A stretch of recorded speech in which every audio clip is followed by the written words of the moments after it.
আপনি 6 মাস খাওয়ান, জীবন দিয়ে দেবে আপনার জন্য। আর মানুষকে আপনি 6 মাস খাওয়ান, দেখবেন সময় সুযোগ পেলেই ও পেছন থেকে ছুরি বসিয়ে দেবে স্বার্থে নিমিত্তে মানুষটা। কিন্তু কুকুরটা মানুষের মতন এত এত প্রভু ভক্ত না, খাওয়ালে খাওয়ানোর দাম দেয় জীবন দিয়ে, সেবা দিয়ে। মানুষ এতটাই এতটাই নিচে নেমে গেছে, এতটাই দুষ্ট হয়ে গিয়েছে, এতটাই পাখণ্ড হয়ে গিয়েছে।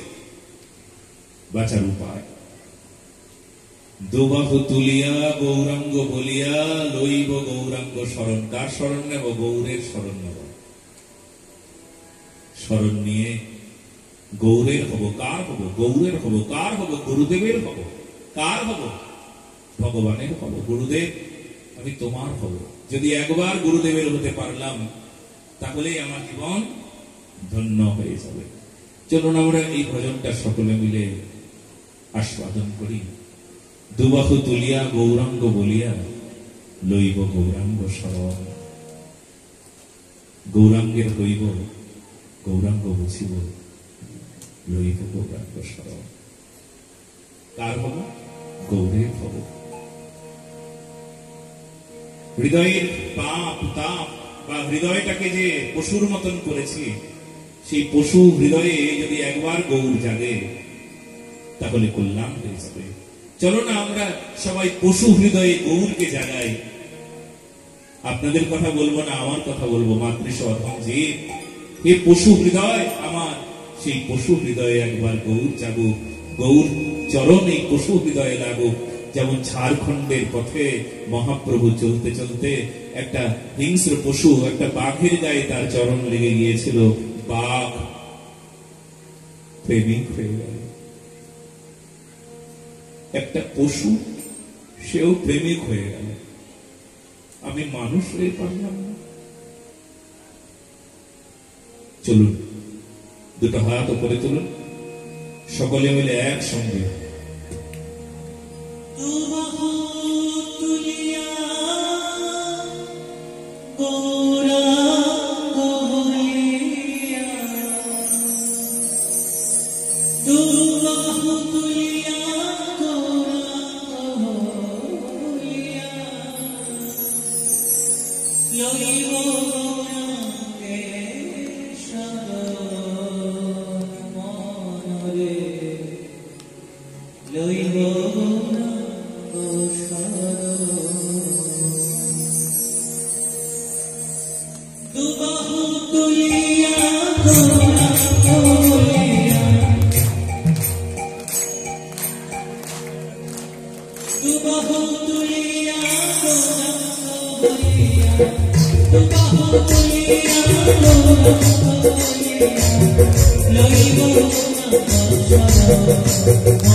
Thank you.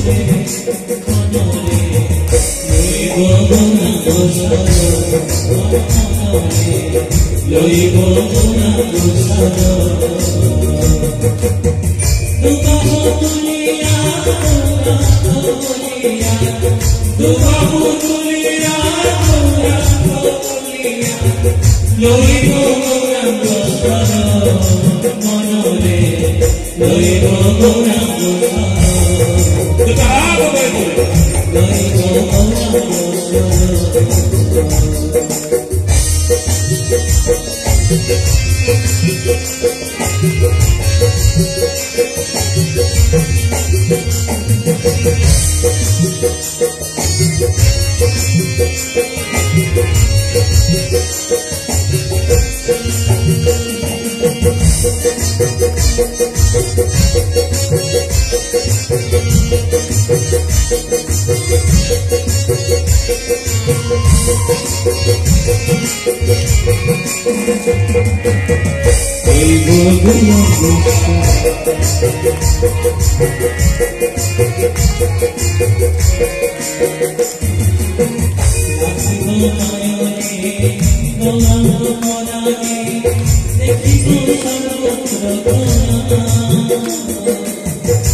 লইব গৌরাঙ্গ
হাত করে তুলো করতালির সেবার সাথে সবাই একসাথে বলনা গো রাধে রাধে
দিন হিরণময় কহে বৃথা তার প্রাণ রহে, এমন প্রেমের গৌরাঙ্গ নাই যার।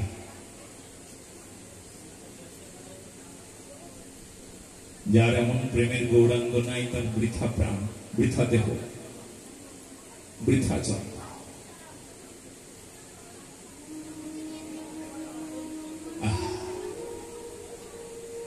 মহাপ্রভুর মত পথে আমরা বিশ্বাসী, আমরা বৈষ্ণব, বৈষ্ণব সম্প্রদায় বৌদ্ধ। আমরা সরল, আমরা সহজ, আমরা নম্র, আমরা ভদ্র।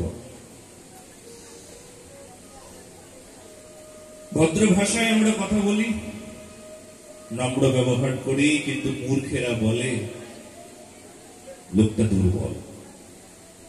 মূর্খেরা কি বলে? আমরা নাকি দুর্বল।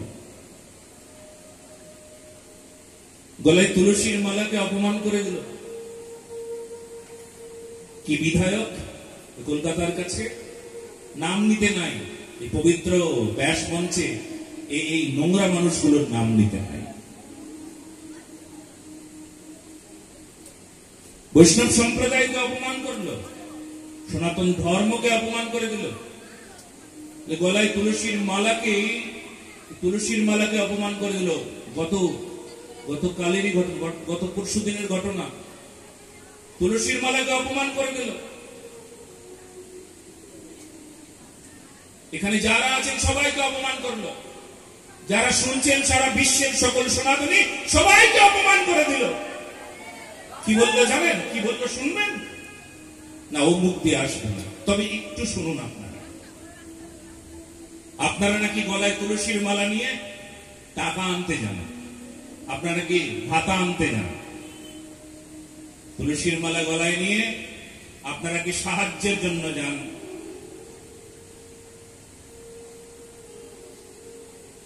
ওনারা কি টাকা তৈরি করে নাকি? বলো না গো, রাধে রাধে। এত বড় দাতা হয়ে গেছে, টাকা তৈরির কারখানা আছে বুঝি? ওর বাপের টাকা দিচ্ছে বুঝি? বলো না গো।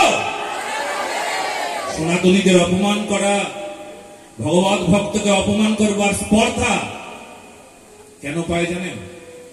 কিছুক্ষণ আগে বললাম না যে আমরা সবাই দুর্বল, এটা মনে করছে, আমরা কিছু বলি না।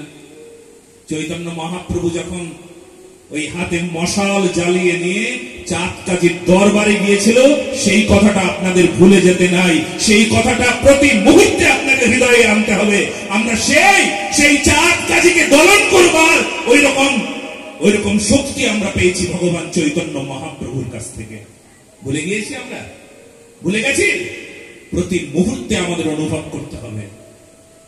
কি অপমান করে দেব, সকল সনাতন জাতিকে অপমান করল, মধুয়াদের অপমান করে দিল। হ্যাঁ, কি স্পর্ধা এই ব্যক্তির, কত বড় সাহস পেয়েছে এই ব্যক্তি। শুধুমাত্র সনাতনীরা একজোট নই, আমরা সবাই হাতে হাত রাখি নাই, আমরা সবাই এক সমস্বরে কথা বলি না। কেউ এখানে এসেছে, কেউ আসে না। সকল সনাতনীরা হাতে হাত রেখে চলুন। আমি গ্যারান্টি দেব, এই জগতে কারোর ক্ষমতা নাই সনাতনীদের উপর গর্জে ওঠা, এটা গ্যারান্টি রইল। আপনারা সকলে একসঙ্গে চলুন, সবাই সনাতনী। আমরা রং জানি না, রং বুঝি না, আমাদের রং, আমরা সনাতনী, আমরা সনাতনী, আমরা সনাতনী হিন্দু, এটা আমাদের প্রথম পরিচয়। তারপর রং ফং দেখে নেব। হ্যাঁ, রং পরে দেখা যাবে। তবে হ্যাঁ, এখানে যে রঙেই আসুক মানুষ, সবাই ভাগবত কথা শ্রবণ করবার পর তাদের হৃদয় জেগে ওঠে। ঘুমন্ত মানুষগুলো বুঝে যায় যে আমরা একটা রঙে আটকে ছিলাম, আসলে আমরা তো সনাতন। আমরা সিংহের বাচ্চা, চৈতন্য মহাপ্রভু, চৈতন্য সিংহ, তার সন্তান আমরা বিড়ালের ভূমিকা পালন করব না, আমরা ম্যাও ম্যাও করতে জানি না। আমরা সত্য কথা বলতে শিখেছি। ওই যে বললাম নরম, আমরা বৈষ্ণবরা নরম হয়, তাই বলে দুর্বল নই আমরা। যারা ভদ্র মানুষকে, নরম মানুষকে, সহজ সরল মানুষগুলোকে গলায় তুলসীর পলা, তুলসী, কপালে তিলক, মুখে হরির নাম, এরকম মানুষগুলোকে যারা মনে করে এরা দুর্বল, তবে তারা জেনে রেখো এরা চৈতন্য সিংহের বাচ্চা। যখন মহাপ্রভুর ওই আদর্শের কথা মনে পড়বে না, যে তোমরা অত্যাচার করবে, তখন হাতে আমরা মশাল নিয়ে মুখে আগুন দিতেও জানি। বলো না গো সবাই, বলবার পর বলো কেন, আগে বলতে হবে। এই কথাগুলো আমার নয়, এই কথাগুলো ভাগবতে আছে। হ্যাঁ, কি আছে জানেন ভাগবতে? তদ্বাগ বিসর্গ জনতা বিপ্লবা, জনতার মাঝে বিপ্লব নিয়ে আসে। হ্যাঁ, একজন সনাতনী, একজন ভগবত ভক্ত, এত বড় শক্তি তার। সেই জন্য নড়বড়ে হলে চলবে না বাবা, নড়বড়ে হলে চলবে না মা, শক্তপোক্ত হয়ে দাঁড়াতে হবে, এই শক্তি নিতে হবে। আমি যে কথাগুলো বলছি না আমাদের বাঁচার কথা, বাঁচানোর কথা, আগে তো বাঁচি, তারপর তো অন্য কোনো কিছু। কি গো, আগে ঘর দোর সাজাবো না আগে বাঁচবো? কোনটা আগে? ইমার্জেন্সি কোনটা? আগে বাঁচো। যে হসপিটালে পড়ে আছে সে চিন্তা করছে আমরা ঘর কি করে সাজাবো, এটা কি উচিত? আগে বাঁচো, সনাতনী হিসেবে বাঁচো, একজন ধার্মিক হিসেবে বাঁচো, তারপর তো অন্য কথা। তো আমরা শুনছিলাম ভাগবত মহাপুরাণ আস্বাদন করলে কি হবে? আমরা নিজেরা নিজেকে জানতে পারবো করণীয় কি, এই মুহূর্তে আমাদের করণীয় কি, এই কর্তব্য কি। মুহূর্তটা খুব কঠিন, এই মুহূর্তে আমাদের কর্তব্য কি, আমাদের কর্ম কি। দেখুন, সময়ের ব্যবধানে এক এক মুহূর্তে এক একটা সময় আসে। যখন রাজদ্বারে বিপ্লব নিয়ে যেতে হবে, তখন একটা মুহূর্ত আসে। সেই মুহূর্তে আমাদের বিপ্লব নিয়ে আসতে হবে।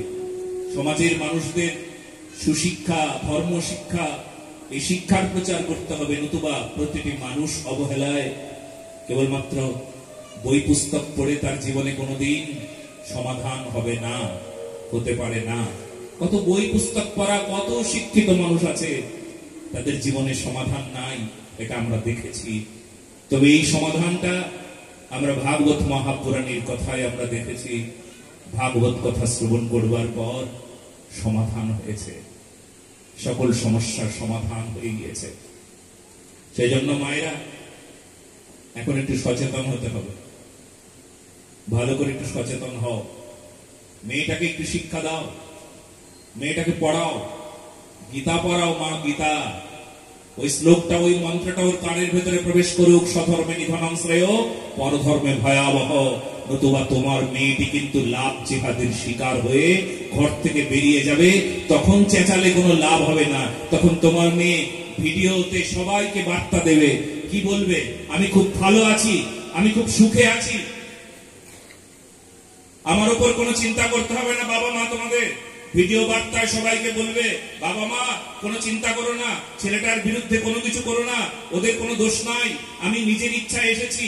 18 বছরের মেয়েটা অমন করে একটা ভিডিও করে সবাইকে জানাবে আসলে ওর দোষ নাই। এখনো বলবেন ওর দোষ নাই? বলে হ্যাঁ, ওর দোষ নাই। কেন জানেন? ওকে এমন করে ওর ব্রেনের ভেতরে প্রবেশ করানো হয়। লাভ জেহাদি তার নাম, লাভ জেহাদি, তার মানে মিথ্যা ভালোবাসার অভিনয়টা এমন চরম অভিনয় করে যে কেমন করে ফেসে যায়, কেমন করে ফাঁসতে থাকে ও নিজেই জানে না। যে তার বাবা মা ধর্ম কর্ম সব ছেড়ে দিয়ে লাভ জিহাদের শিকার হয় তোমার মেয়েটা। তাকে আর ঘর থেকে নিয়ে আসা যায় না। আর তখন সে বুঝতে পারে, মোটামুটি কিছুদিন যাওয়ার পর যখন ওই অভিনয়টা বোঝা যায়, আবার ঠিক তখন আর কোনো লাভ থাকে না, না ফেরত আসতে পারে, না তার জীবনে কোনো সমাধান থাকে। কত এমন ঘটনা, লাখ লাখ ঘটনার উদাহরণ আমি দিতে পারি। সেই জন্য মা, তোমার মেয়েটাকে একটু শেখাও, গীতা পড়াও, নিজের ধর্মের প্রতি আস্থা নিষ্ঠা শেখাও, চোখটাকে ভালো করে তৈরি করাও। ভাগবতেরই কথা, চোখকে তৈরি করাও, চোখে দেখলেই লোভে পড়বে না। কানটাকে তৈরি করাও, যেমন কোন শব্দ শুনবে সেই শব্দ শুনে হরিণের মতন ব্যবহার করবে না। হরিণ যেমন শব্দ শুনবার পর সে মরেই যায় শেষকালে শিকারীর ফাঁদে পড়ে, জানো না? শব্দ তোমার কানে মিষ্টি মিষ্টি শব্দ আর তুমি ভুলে যাবে,